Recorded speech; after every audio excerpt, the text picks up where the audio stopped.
Happy Veterans Day to all. I am Adam Gold. This is the Adam Gold Show, Victoria producing. On the ones and twos, she's conducting the band. I am. I've done it before, too, in like real life. Oh, you have? I was a drum major in high school. I was that level of band nerd. Could you do the baton thing? We didn't have a baton. It's probably best that I didn't have a baton. Okay. All right. Okay. I don't need to know. No, somebody would have lost an eye. It would have just flown out. I don't need to know. I think this has become like almost accidentally, but maybe not, an annual. Chris Spatola, ESPN and SiriusXM college basketball analyst and a veteran. And I think I asked you the same thing last year, sir, at Chris_Spatola on Twitter. I don't know if I wish somebody a happy Veterans Day or just, a Veterans Day. So thank you very much for your service and your time today. How are you? I'm doing great, Adam. I tell you, it sets up the call that you have the nicest call screener in Victoria that I've ever been greeted with. She is class all the way. She's the best. So let me get that out of the way. You did ask that last year, and I think it's a very good question because we don't want people conflicted on how you greet veterans. Right. Happy Veterans Day is perfect. Okay. I think it's perfect. Thank you for your service. Anything in that line, man, is all game. Before I get to basketball, is today a solemn day for you? I mean, how do you, when people say Happy Veterans Day, I'm sure you have thoughts of your time holding a weapon. So what is today like for you? Yeah, it's interesting. It's a great question. It's not a solemn day by any stretch. And, I think, obviously, we've had a volunteer military for a long time. But the culture of service and the culture of the military is vastly different now than it was even 10 years ago, and the number of lives that are touched by the military are fewer and fewer. And it just, it's almost like the Army and the Marines and the entire military is doing their work in the dead of night almost, which is to say, and that's how it should be done. That's how it should be done. It's one of the advantages of having a volunteer service, but it's a profession where you're not doing it for recognition. You're not doing it for praise. You're certainly not doing it for good salary and pay. But right. to have a day where we as a country can step out and say, hey, thank you for what you've done, or thank you for what you're doing, I think is a great thing. And it brings that service to the forefront. So it's anything but solemn. It's a great day to be proud. All right, Chris Spatola is joining us here, ESPN, SiriusXM college basketball analyst, and he had the first two Duke games, so we will get to Duke. They played Army on Friday, and next year on Veterans Day, Duke will play at Army. When you heard about this, that had to be cool. I'm sure, what's his name, that Mike Krzyzewski guy might have had some influence on this? Yeah, influence. I don't know. It's a good question. I think it's a great gesture from Jon Scheyer, first of all, to even be willing to do this. And look, the home and home industry and the buy game industry is what it is. And for Duke to go up there and not make it a home game, which they obviously could make Army do. Duke ends up losing a lot of money by going up there, frankly. Yeah. So for Jon to do that is a good thing, and it pays homage, obviously, to Coach K and what he's done to both institutions.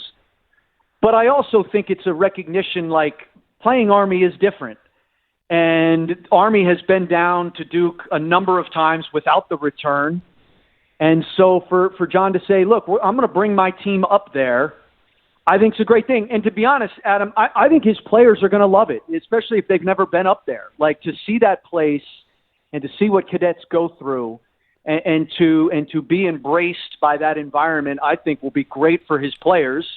And it's a great – those two schools, from a basketball standpoint, should have a relationship. And I think Jon going up there solidifies that. They should play the game outside at Michie Stadium, which might be the greatest setting for a college football event in the history of this earth. Amen. Let's do it. I'm a big fan of Michie Stadium. All right, we have we've spoken for like 6 minutes. We haven't talked about basketball yet. Let's get to the games that you saw real quick, and then I want to get to the Tar Heels playing at Kansas. Cooper Flagg didn't shoot the ball well in the first game. He shot it much better, but played well in both. Con Knipple is going to be a problem for people in the Atlantic Coast Conference. What were your impressions of Duke through 2 games that you've seen them in person? Yeah, I mean, first of all, to Cooper Flagg, and I said this during the Army game, we're going to have to temper our analysis a little bit about him and understand that there's a much bigger picture with that dude. I mean, his scoring numbers being what they were, I think he was double figures rebounding in both games. So, I mean, he had a double-double in both of those games. That's sort of the analysis. The impact that he and Knipple will have on a game. Like, they could go for 25 in a game, go for 7 in the next, and the impact in both of those games will be of the same degree. That's the analysis with both of those guys. And then, I look, they're their 2 best players by far. But I think what Jon has done is he has geared the personnel around them to sort of fit what those 2 guys do well. And you have, there's 3 transfers that Duke has that are perfect fits. Yep. I think the more Caleb Foster and Tyrese Proctor embrace what their role needs to be, they need to be the Derek White and Drew Holiday of this team, which is not an insult. No. Compliment. I mean, those 2 guys are champions. They were both Olympic gold medalists. I mean, they're both great players in their own right. But, their usage on the Celtics is only about 17% so far this season. I think if those 2 guys can embrace that. The one concern just in seeing them now over the 2 exhibitions and the 2 games, they have 63s in the 4 games. And part of that is, they're not playing great opponents. Right. The other thing is defensively, Adam, they've gotten a little bit loose.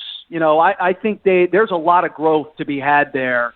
They got a little bit lazy, a little bit loose towards the end of both the Maine and the Army games. And that's not to say they can't tighten it up.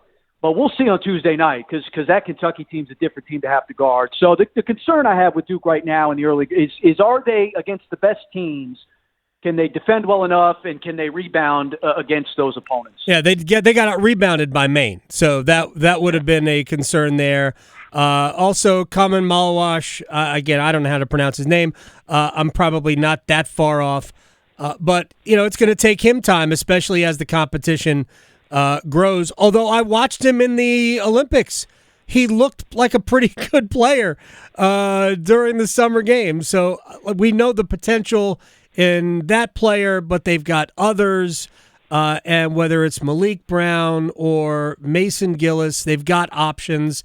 Maybe not as many options up front, but man, they have so many options on the wing. They have guys who like 4 or 5-star players that are probably not going to play in Isaiah Evans, maybe Darren Harris either. All right, to the Tar Heels, who I know there were probably some people that left them for lost at halftime when it was, just before halftime. I think it was 53-33 at one point. Carolina got it to 15 right at the break, and then just played a dynamite second half, a great second half. What do you like the most about that team? Yeah, well, I think with them, certainly in the preseason, I think sometimes with analysis, Adam, we can focus on what a team doesn't have versus what they do have. And right now they have the fastest trio. They're a fast team, but they have the fastest guard trio of anybody playing right now. And we talk so much about the paint and how are they going to be able to, manage themselves in the paint, especially against that front line of Kansas. Well, first of all, you look at, one way to gauge how a team is managing itself in the paint is the rebounding differential. Well, they out-rebounded Kansas, first and foremost. Second of all, just looking at paint points and saying, well, Kansas had 50 paint points, Carolina's 32. Well, you have to factor in free throws as a part of that. Mm-hmm. Because those three guards took 27 of the 31 free throws. They were 25 of 27 from the foul line, those three guards. It was them getting into the paint. That is cornering the market on paint scoring. So, their ability to do that, and then them getting in there, it comes down to with them the ability of those other guys to play off of them. Like I thought Jalen Withers did a really nice job in the second half, just finding space off of their penetration. It's a little bit like, you remember Marquise Noel a couple years ago at Kansas State? Yeah. I had a lot of his games that year, and one of the things that I really appreciated about the evolution of their team is how, and the three Carolina guards are actually better scorers in the paint than he was. Like, they're actually pretty strong and physical, even though they're small at finishing. But what that Kansas State team did so well is those other guys figured out how to play off of him. And I think that's where the evolution of Carolina can come from. And then you saw a little bit, again, to the point on the glass, like those guys get in the paint, they draw so much attention. Now all of a sudden, Jalen Washington's got a running start from the perimeter to the offensive glass. Withers has a running start. Van Allen Lubin's got a running start to the glass. So they're doing it differently, and a lot like Scheyer kind of manufacturing a system around the personnel. I think Hubert's done a great job with it. And I think you got to look. Are there games where they're going to get mashed inside? Maybe. Yeah. But I think we got to start focusing on what they do well and versus what they don't have. Those three guards are dynamite. I think Seth Trimble might be an NBA player when it's all said and done because of his athleticism. If he can develop more of a three-point shot, he might be an NBA player down the road. But those three guards, and I think that we saw was that Powell sort of hesitated too many times when he got the ball in the wing. Be more decisive. Take a shot. If you take one and make it, now they're coming at you, and you can ball fake and go by people. I like Ian Jackson. But yeah, I think that team is going to be a ton of fun to watch. My only real fear about them is, are they going to have trouble because they can be very small?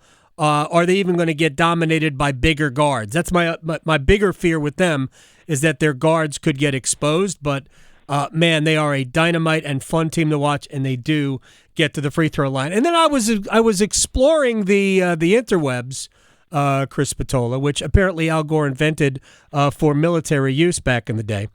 And there is this fascinating article on hoopshq.com about how college basketball can be transformed simply by changing the schedule. And it was written by this Chris Spatola guy. So I miss, by the way, when you used to write for The Athletic, because I thought, all thoughtful stuff, but you're kind of an underrated great writer.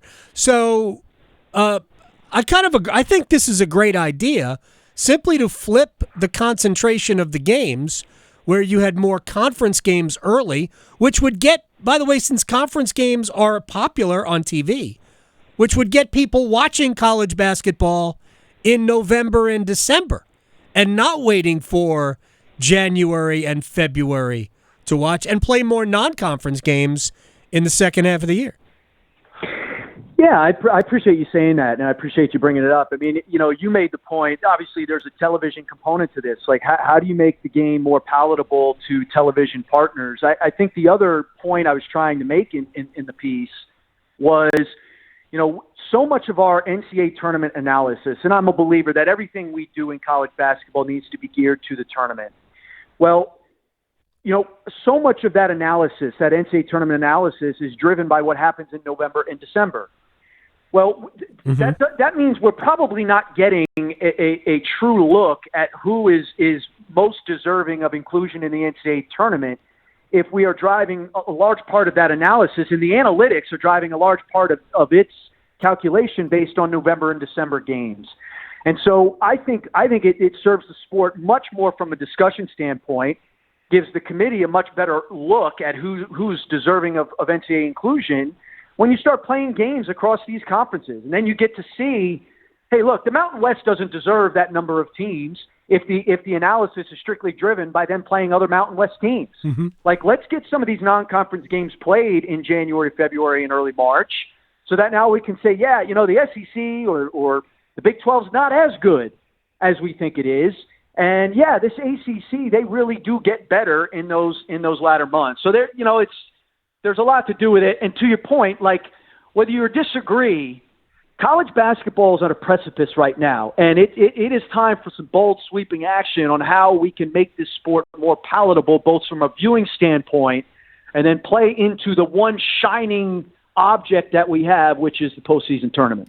So and I know you referred to it here, but I was on this kick all last year that when you got to conference play, it was so hard for the ACC to have quad one games. If you were the home team, right, if you were lucky, you had like 2 quad one opportunities on your schedule. All your quad one opportunities came on the road in the ACC.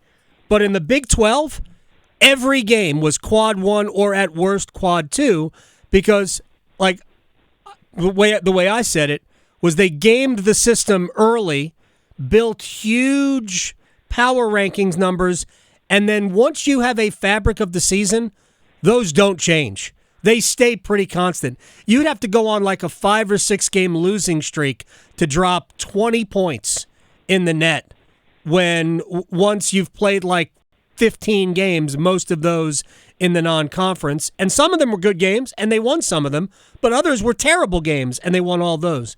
So the ACC didn't play the right non-conference schedule.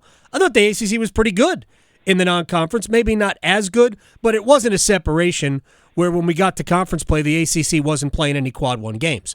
And they kept telling us that, well, that's not all we're looking at. I said, but that's all you talk about. It's a quad one, it's a quad one, it's a quad one. I'm like, of course it matters.